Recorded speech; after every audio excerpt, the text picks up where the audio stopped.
السلام علیکم ورحمۃ اللہ وبرکاتہ۔ کافی دنوں سے آپ لوگوں کو قرآن مجید سے متعلق کوئی ویڈیو نہیں مل رہی تھی۔ اس کی وجہ یہ تھی کہ قرآن مجید کے ترجمے اور تفسیر پر کام چل رہا تھا۔ الحمدللہ آج سے قرآن مجید کے ترجمے اور تفسیر کا سلسلہ شروع ہونے جا رہا ہے۔ جس طرح سے ہم نے الف با تا سے شروع کیا تھا قرآن مجید کو پڑھنا سکھانا، اور 3 سال کے اندر ہم نے پورا قرآن مجید آپ لوگوں کو سکھایا۔ اب آج سے قرآن مجید کے ترجمے اور تفسیر کا سلسلہ شروع ہونے جا رہا ہے۔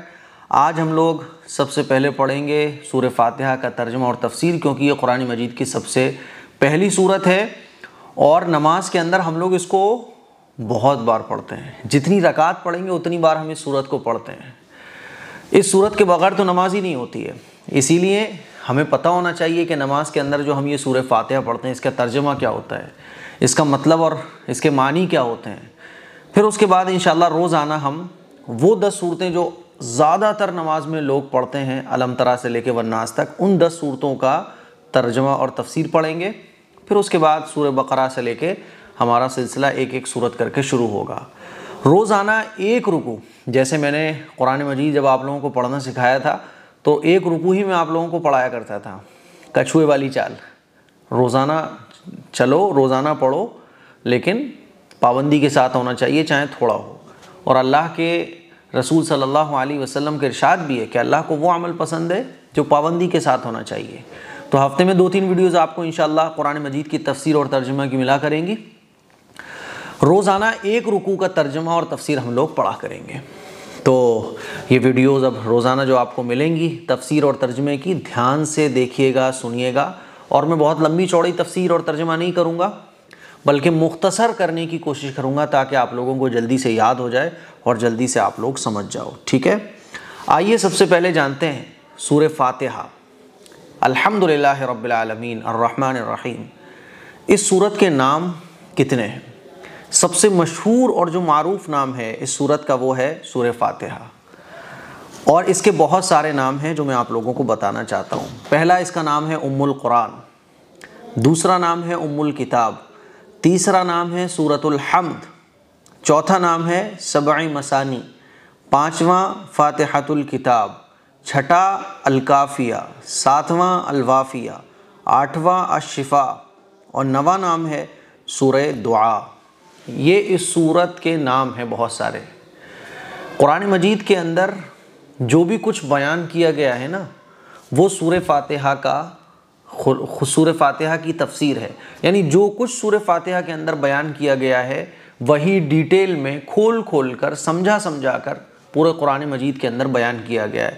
اسی لیے اس سورہ فاتحہ کو ام الکتاب کہا جاتا ہے نا، ام القرآن کہا جاتا ہے، قرآن کی ماں، کتاب کی ماں، اس لیے اس کو کہا جاتا ہے۔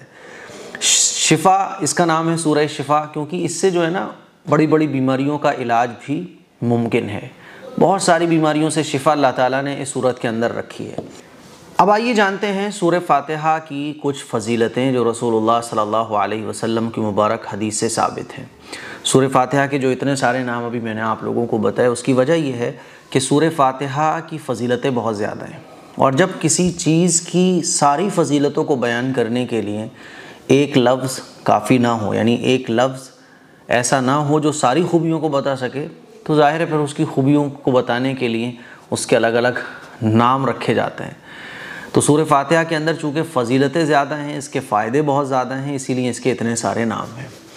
اب آئیے میں آپ کو کچھ حدیثیں سناتا ہوں۔ ویسے تو سورہ فاتحہ کی فضیلت میں بہت ساری حدیثیں ہیں، لیکن چند حدیثیں میں آپ لوگوں کی خدمت میں پیش کرتا ہوں تاکہ اچھے سے آپ کو اس کی فضیلتیں پتہ چل جائیں۔ رسول اللہ صلی اللہ علیہ وسلم نے قسم کھا کر ارشاد فرمایا ہے کہ سورہ فاتحہ جیسی صورت نہ تو توریت میں نازل ہوئی، نہ زبور میں نازل ہوئی، نہ انجیل میں نازل ہوئی، اور نہ قرآن مجید میں اس جیسی کوئی دوسری صورت نازل ہوئی ہے۔ اور یہ صورت نماز کے اندر بار بار پڑھی جاتی ہے، اسی لیے اس کو سبع مثانی بھی کہا جاتا ہے، کیونکہ اس میں 7 آیتیں ہیں۔ حدیث نمبر 2۔ ایک دن حضرت جبرائیل علیہ السلام نبی علیہ الصلاۃ والسلام کی خدمت میں حاضر تھے۔ اچانک آسمان سے ایک آواز آئی۔ حضرت جبرائیل علیہ السلام نے اوپر نظر اٹھا کر دیکھا اور کہا کہ آج آسمان کا ایک ایسا دروازہ کھلا ہے جو اس سے پہلے کبھی نہیں کھلا۔ اس دروازے سے ایک فرشتہ اترا اور عرض کیا، یا رسول اللہ، میں آپ کو مبارکباد دینے کے لیے حاضر ہوا ہوں۔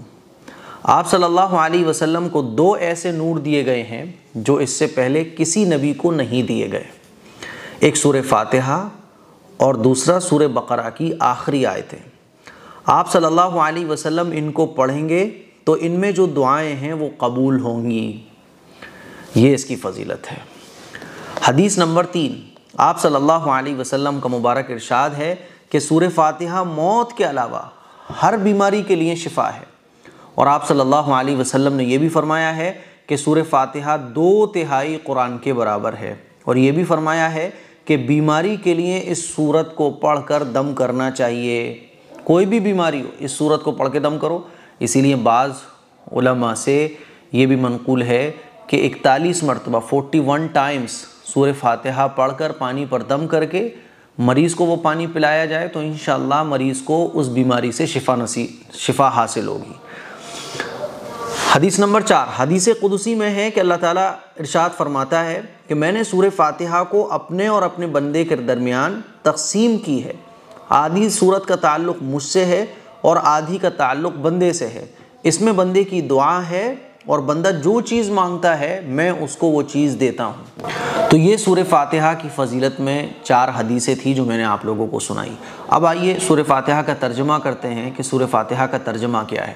ایک بار تو میں جیسے ہم لوگ ترجمہ سنتے آ رہے ہیں ویسے ترجمہ کروں گا، اور دوسری بار میں ورڈ بائی ورڈ ترجمہ کروں گا، کیونکہ بہت سارے لوگ خواہش رکھتے ہیں کہ ورڈ بائی ورڈ ان کو ترجمہ سننے کو ملے، تو دونوں طرح سے ترجمہ آپ لوگوں کی خدمت میں پیش کیا جایا کرے گا۔ نماز جب ہم شروع کرتے ہیں تو سب سے پہلے ثنا پڑھتے ہیں، اور ثنا پڑھنے کے بعد اعوذ باللہ من الشیطان الرجیم پڑھتے ہیں۔ اس کا ترجمہ کیا ہوتا ہے؟ اعوذ باللہ من الشیطان الرجیم، میں اللہ کی پناہ میں آتا ہوں شیطان مردود سے۔ اعوذ باللہ، میں اللہ کی پناہ میں آتا ہوں، من الشیطان الرجیم، شیطان مردود سے۔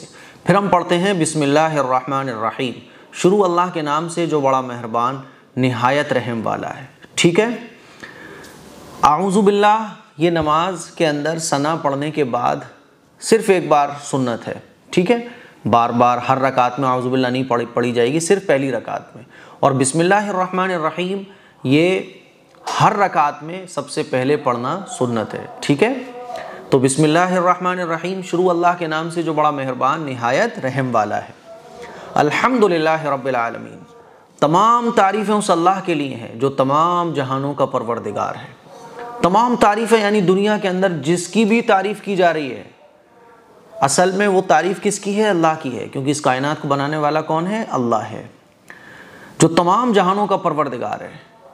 ہماری اس دنیا کے علاوہ اور اللہ تعالیٰ نے بہت ساری دنیا بنا رکھی ہیں۔ بعض مفسرین نے لکھا ہے کہ 40,000 عالم ہیں، بعض نے لکھا ہے 80,000 عالم ہیں، اور آج کل کی آپ سائنس اگر پڑھو گے تو آپ لوگوں کو پتہ چلے گا کہ اس دنیا سے نکلنے کے بعد اللہ تعالیٰ نے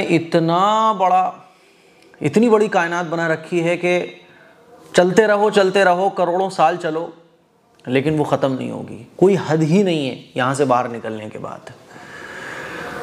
تو تمام جہانوں کا پروردگار، چاہے زمین کے نیچے چاہے آسمان کے اوپر، جتنے بھی عالم ہیں جتنے بھی عالم اللہ تعالیٰ نے بنائے ہیں سب کا وہ پروردگار ہے۔ الرحمن الرحیم، جو بڑا مہربان نہایت رحم والا ہے۔ مالک یوم الدین، جو قیامت کے دن کا مالک ہے۔ ایاک نعبد و ایاک نستعین، ہم تیری ہی عبادت کرتے ہیں اور تجھ سے ہی مدد طلب کرتے ہیں۔ اہدنا الصراط المستقیم، ہمیں تو سیدھا راستہ عطا فرما، ہمیں تو سیدھا راستہ دکھا۔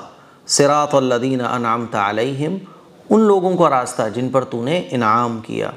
غیر المغضوب علیہم ولا الضالین، نہ کہ ان لوگوں کا راستہ جن پر غضب نازل ہوا اور جو لوگ گمراہ ہوئے۔ تو یہ تو میں نے جیسے تو ترجمہ کیا جاتا ہے ویسا آپ کو کر کے سنایا ہے۔ اب ہم لفظ ٹو لفظ ترجمہ کرتے ہیں۔ دیکھیے، اعوذ، میں پناہ میں آتا ہوں، باللہ، اللہ کی، من الشیطان الرجیم، شیطان مردود سے، ٹھیک ہے۔ بسم اللہ، شروع اللہ کے نام سے، الرحمن الرحیم، الرحمن جو بڑا مہربان ہے، شروع اللہ کے نام سے، بسم اللہ شروع اللہ کے نام سے، الرحمن الرحیم جو بڑا مہربان نہایت رحم والا ہے۔ الحمد تمام تعریفیں، للہ اللہ کے لیے ہیں، رب جو پروردگار ہے، پالنے والا ہے، عالمین تمام عالموں کو۔ اس سے پتہ یہ چلتا ہے کہ یہ ہماری جو دنیا ہے نا، یہ ایک عالم نہیں ہے، اس کے علاوہ اور بہت سارے عالم اللہ تعالیٰ نے بنا رکھے ہیں جن کو آج کل کی سائنس ڈھونڈ رہی ہے۔ 1400 سال پہلے اللہ نے قرآن مجید میں آج جو سائنس تلاش کر رہی ہے اس کو 1400 سال پہلے بیان کر دیا۔ الرحمن الرحیم جو بڑا مہربان، الرحیم نہایت رحم والا ہے، مالکی جو مالک ہے، یوم الدین قیامت کے دن کا مالک، ٹھیک۔